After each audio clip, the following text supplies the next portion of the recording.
My name is Polly Dawkins, and I work at the Davis Phinney Foundation.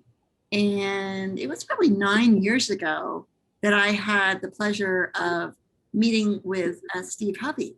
And we had the opportunity to meet one another on a week-long bike tour in Colorado. That was a fundraiser for the Davis Phinney Foundation.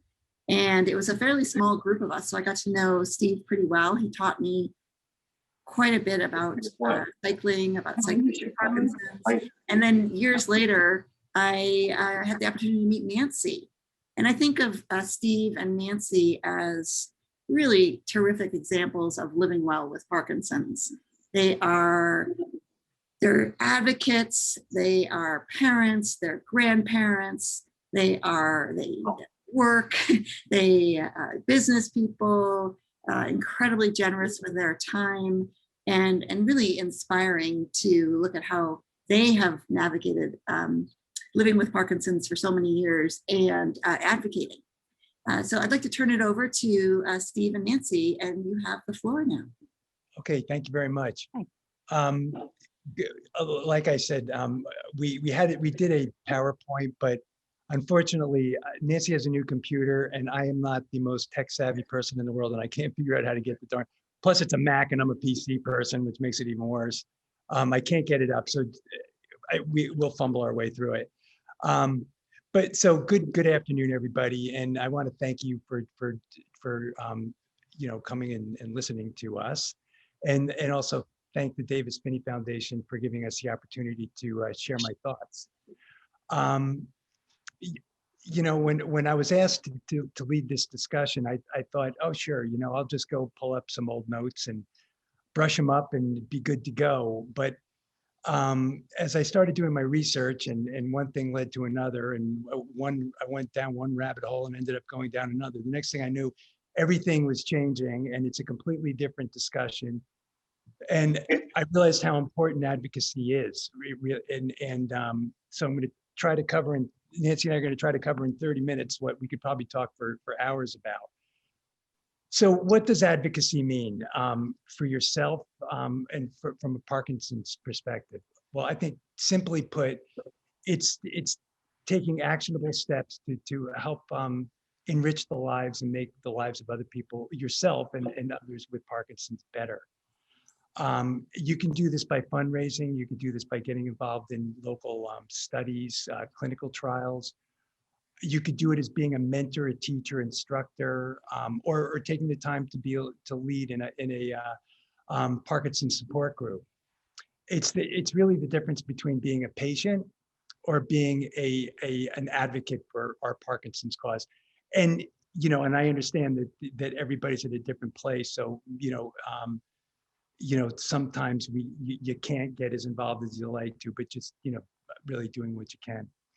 I chose to get involved because I was inspired by others to do so, Davis being one of them, who I met about 2 years into my diagnosis. And what these folks inspired me to do is life gave you Parkinson's, so it gives us a sense of purpose and a cause to help others. So let me begin by saying that there's so much within our power to live well with Parkinson's, but it does involve advocating for yourself as well as for the greater Parkinson's community. Now, if you had the slide, you would see what I call the cornerstones of Parkinson's. It's a beautiful presentation. And it's knowledge, community, medical team, exercise, and attitude, 5 components. I know we talk a lot about exercise and we talk a lot about attitude, and they're incredibly important. But we're going to focus on the first 3: knowledge, community, and medical team. So starting off with medical team, having the right having the right medical team is the starting point of advocating for yourself. In my role as a Davis Phinney ambassador, I've had the privilege to meet with people from all over the country who have, a lot of them have been recently diagnosed, and they're pretty confused and they're struggling to get the right guidance. And some of the frustrations that they've shared with me is that they're just not getting the advice that they need. So I was thinking of an analogy, and I'm thinking like when we go to buy something, like you buying a car. For Nancy and me, it was a couple of weeks ago. Our refrigerator just died, and all of a sudden our food is going bad, and we got, like, well, what kind of refrigerator are we going to get? And I didn't realize how many types of refrigerators there were, but I wanted to get the right one. So we checked out Lowe's, we checked out the local appliance store, we checked out pricing, ratings, everything, and we spent all this time to buy the right refrigerator. But so often when we get sick or something like this happens, it's like the doctor will say, go to see, or I heard of this guy, or the insurance plan says this person's in network, and that's the person you see. And maybe that's the person you see in the beginning. But my advice to you is, if you go to see, especially in our case, a neurologist, and they're basically just helping you with medicine and with little else of substance, make a change. Find a Parkinson's neurologist, especially one that has a specialty in movement disorders. You need to ask around, get references. This is a really important decision. Now, I know earlier, the person, I can't remember the doctor that spoke, but he mentioned that, and it's true. Some of us don't live in a metropolitan area where we have a whole lot of choice. But the importance is still there. The idea of telemedicine, which is, the one, I think, positive thing of COVID, is we've learned that actually can work. Find a doctor, even if that doctor's 100 miles away. Maybe you can visit once a year and work with them remotely, the other visits during the year. But it's a critically important part of your care team. And as is any other doctor, whether it be your physical therapist or any doctor, you want to get folks that you feel are in your corner, that are really part of your team and they care about you. Now, sometimes insurance gets in the way, and I understand that. If you have the ability to shop insurance plans, do so. I know the plan that we're on, we're actually paying more per month, but in the long run, we save a lot of money for the year because of what they cover and what doctors and medicines they have that I can get in plan. If you find the right doctor or therapist, and they're out of network, try to work with your with your healthcare provider and your insurance provider, to see if they can work something out where you get charged an in-network fee. I've actually had some success doing that. I've had some failure doing that, but I've also had success doing that. So it's not a guarantee, but you might be surprised. And it's the same thing with prescription drugs. About two or 3 years ago, I started taking a slow release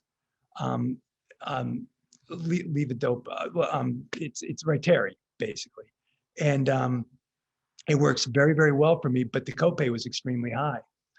So working through my pharmacist, I was able to get that at the $150 a month. This was 3 years ago, knocked down to like $25 a month, and that was just working through the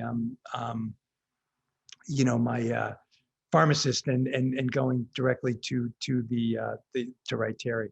So again, you may have some luck doing that. So don't be afraid to do it. Again, you must advocate for yourself. Knowledge, and Polly knows me back in those years. I kind of went about life in my early years of having Parkinson's, like everything was okay, like nothing was wrong. And for the most part, I got away with it. But as time went on, and the progression, I started noticing the progression. That was when I decided that, I really need to take this a little bit more serious. And I really wanted to learn about the disease, and by you really to help yourself, you need to really understand it. Now, I'll be honest with you, I don't know the medicines. Like some people are like, they're mentioned MOD inhibitor, but I don't know what that all means. I listen to my doctor in that case, but I'm talking about things like, understanding how my medicine is reacting with me, really taking notice of that. How does my food, how does my meal time react with the medicines, what I ate, the protein and the dopamine, um, that sort of thing. I've really been paying a lot of attention to. So that's a big part of your own taking that responsibility upon yourself.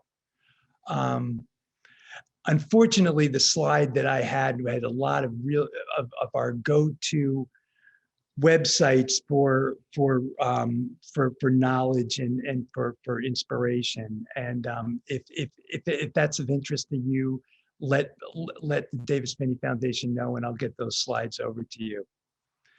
The next area is community. I believe that community starts with family and friends. And over the past 14 years, I can say that their love and support has helped me in so many ways. They understand my condition, and they understand my limitations, and they understand that because we're comfortable talking about it. Now, I wasn't comfortable talking about it early on, and I don't think they were very comfortable talking to me about it early on. But it seemed like once we talked about it, it just, the pressure was off, and the dialogue just became very, very, very good. And they understand, they understand my limitations and my challenges. For instance, I have a very close family. We do a lot together.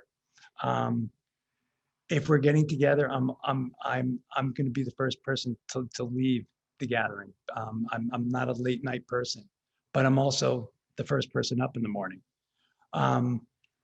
We have to time meals around my medicine. So I may be eating before everybody else or eating after everybody else. And so what we've come to the understanding that I don't care. It doesn't bother me. I want you guys to have a good time, and they understand that that's what's best for me. And so it really, really works well. So those are all the ways that you can advocate for, that I see us advocating for ourselves. Now, this is what I'd like to challenge you to do, is think beyond yourself and just to see what you might be able to do for the greater Parkinson's community at large. To start with, I think the most important thing you can do is get involved in a local Parkinson's support group. And if you don't have one, then maybe get a couple folks that are also interested in it and start one. I have the luxury of being involved in a great Parkinson's support group in Albany, New York. So I've never been involved in putting one together, but I know folks that have. And if you need help with that, I'm sure that there's people at the Davis Phinney Foundation can point you in the right direction. Also, get involved in programs like, exercise programs are great, like dance class, pedal for Parkinson's, boxing, whether it's Rocksteady or a local Parkinson's boxing program, yoga. There's a lot of different things. You'll make great friends. You'll have fun. It'll be really good for you. Also get involved if you get asked if there's a local research opportunity with your Parkinson's center, do that. And if you get asked to get involved in clinical trials, I urge you to try to take advantage of that as well. And like I said, you'll meet some great people. You'll have a lot of fun, and I think you'll feel really good too. Now, the next slide has pictures of all these great things that Nancy and I have done along the way, the Davis Phinney Foundation being a big part of that. and but I don't have it, so you're not going to see it. And then there's great pictures of us doing it too. But there there are lots of opportunities for us to get involved with on a local, on a national, or even a global level. I mean, um, this past was it October of 2019, we went to Kyoto, Japan for the World Parkinson's Congress, and it's just amazing. 3 years before that, we were in Portland, Oregon. I think next year it's in Barcelona, and hopefully the COVID situation will be behind us, and we'll be going to that too. It's just amazing. But that's a big trip. There's lots of other things you can get involved with. But on a larger scale, I want to talk to you about some reasons why we need to advocate for Parkinson's and why it's so important. So think about this. This is like when I tell you about going down the rabbit hole. This is the stuff I was looking at. There's 1 million people in the United States who are, dealing with Parkinson's. Well, are diagnosed with Parkinson's. Taking caregivers and family, there's a lot more than that. There's 60,000 people diagnosed with Parkinson's a year in the United States. There's 10 million people in the worldwide diagnosed with Parkinson's, and that's more than MS, ALS, and muscular dystrophy combined. There are currently 145 registered and ongoing clinical trials for therapeutics targeting PD. 88 trials are focused on therapies for symptomatic relief. And just the Michael J. Fox, who we all know and love, they're currently funding 5 drugs related to the alpha-synuclein. Now these are the clinical trials that hopefully will either find a way to stop the progression or at least slow it down. So these are really, really important clinical trials. There's 6 drugs related to levodopa delivery, which is incredibly important, especially when you start getting later years with Parkinson's. It really makes a difference. There's 2 clinical trials addressing dyskinesia and 2 clinical trials addressing gait and balance. And again, this is just what the Michael J. Fox is working on. Now, the reason that I'm sharing this with you is you can see that there's a real robust pipeline of disease-modifying therapies in clinical trial right now. And it is believed that by the end of this decade, we may finally have the therapy, some people say will, I'm going to go conservative and say may, a therapy that will either significantly slow or stop the progression of Parkinson's. And I mean, for somebody like me, in Davis, and we've had this condition for a while. I mean, that's so encouraging, and it's something that we've been praying for. And when I think about that, I think about the stories of my great grandfather, who had Parkinson's in the 1930s and probably passed away by maybe early 40s. Very early 40s. He had nothing to address his symptoms. There was no Sinemet, and there wasn't a levodopa therapy to help him. And I just can't imagine what he went through. And then flashing forward to where we are now, it's just amazing. Even when I was diagnosed in 2007, as well as everybody else at that time, there were options, but they were much more limited than they are today. And back then, there really wasn't a lot in the pipeline. Now, fast forward 14 years, and the options to address the symptoms are exponentially greater. And based on the current clinical trial landscape, it looks like we may have a lot more options on the way. Now, with the prevalence of Parkinson's in my family, incidentally, my dad and my uncle, who are both still alive, and that's my dad's brother, they both have Parkinson's. So I worry about my own family. But I know, heaven forbid, if my children or my grandchildren should be diagnosed with Parkinson's, I know that it's a much more promising scenario than ever before. And so I also the last point I want to make has to do with funding. And at the end of the day, it takes money to do this this work, and that this funding is critical. And we in the Parkinson's community need to be aware that money is also a driver to fund the Parkinson's research. Now, we've made strides in Parkinson's research and development because we've personally been involved, and also because we've donated money and we've led fundraising events for Parkinson's organizations that we've embraced. But in addition to that, we need to be vigilant as far as letting our elected officials in Washington know that this funding is needed and important.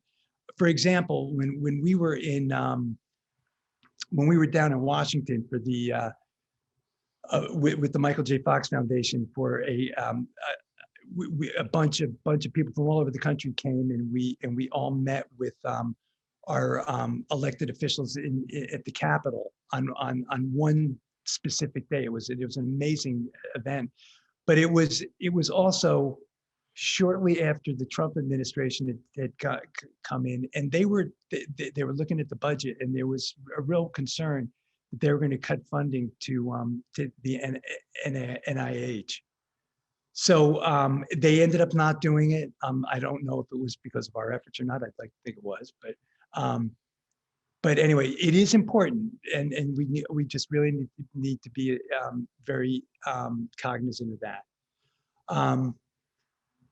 So lastly, it's simple. Let's scroll down a little bit. No. It's really up to us to make sure that this research continues. We're here today because of the efforts of the folks who have been doing this work before us, people like Michael J. Fox, like Davis and Connie, and the people at the Davis Phinney Foundation, and people like you and me. So I urge you all, if you're able to get involved, to please do so. And I promise you that if you do, you'll be very glad you did. It's a very rewarding community. So at this point, I will turn it over to my wife, Nancy, and she has a couple of points that she would like to make. Okay. So I was asked to talk about advocacy in relation to the caregiver. What I really feel is important in self-advocacy is to take care of yourself first, which sounds very selfish. It sounds like you want to be the one that everybody's looking at, but I really feel that it's like when we go on an airplane, or when we used to go on airplanes, and the stewardess would say, make sure you put the oxygen on yourself first before you put it on the person next to you who you're helping. Because if you don't have that oxygen for yourself, you really can't help the person next to you, or in our case, our loved ones with Parkinson's.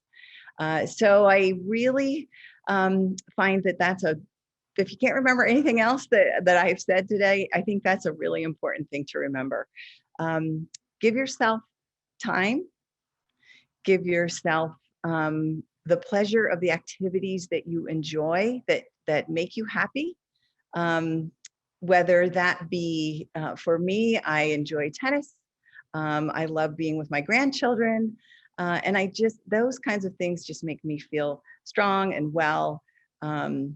Because if I can't be a strong caregiver, then I can't give to Steve what he would need, or what I would like to give for him. Also, be with friends who are supportive of you, who lift you up. You know, some friends are great to be around, and some friends you're like, okay, I need a break from them. But be with those who are able to make you feel good, so that you can move forward and be strong as well. Also, take care of your health, just like the person with Parkinson's. You want to take care of your health and your body as well. You need good sleep. We all need to eat well. And of course, we all need to exercise. Exercising meaning whatever it takes for you to move, whether that be something, a sport that you enjoy, or just a walk, or pedaling a stationary bike, or swimming, whatever that might be. Also, and again, this is just advocating for yourself, try to reduce stress wherever possible. You may need to take some things off your plate if you have a big, busy schedule. You might need to ask for help, which a lot of us aren't always used to doing. Many of us like to give help, but it's tough to ask for help. But if you're feeling like you just have too much on your plate, you need some time for yourself, make sure you do ask friends, family, or maybe some support within your community. And acknowledge your limits. Try not to put too much on your shoulders that you feel like you can't handle. Another big thing that I remember when Steve was first diagnosed is that I was just wanting to learn everything all at once. And I think it's important to give yourself the gift of time. This disease doesn't move along rapidly. It's somewhat slow. So take your time, adjust. It may take a couple years before you hit your stride. And you will get through this initial phase, but just give it time and have some patience with yourself. Okay. So quickly, just being an advocate for the community, it's very much like what Steve has already said. When you're looking for resources, make sure they are reliable. Do find them. And again, we'll send you those resources that have been helpful for us, like the Davis Phinney Foundation, Michael J. Fox Foundation. There's a lot of really good ones out there. And attend conferences that are interesting, that have been recommended to you. Again, support groups are wonderful. This is also that you then gain your knowledge to be able to go out to help others.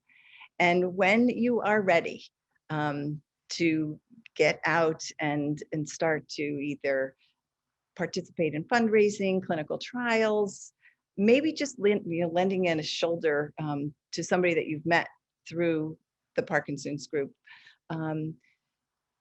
you'll be ready because you have gained or know these resources, and to be able to share what your knowledge is. I think just really briefly, some of the things that we've done are things that I would never have had in my wheelhouse, and that is to attend the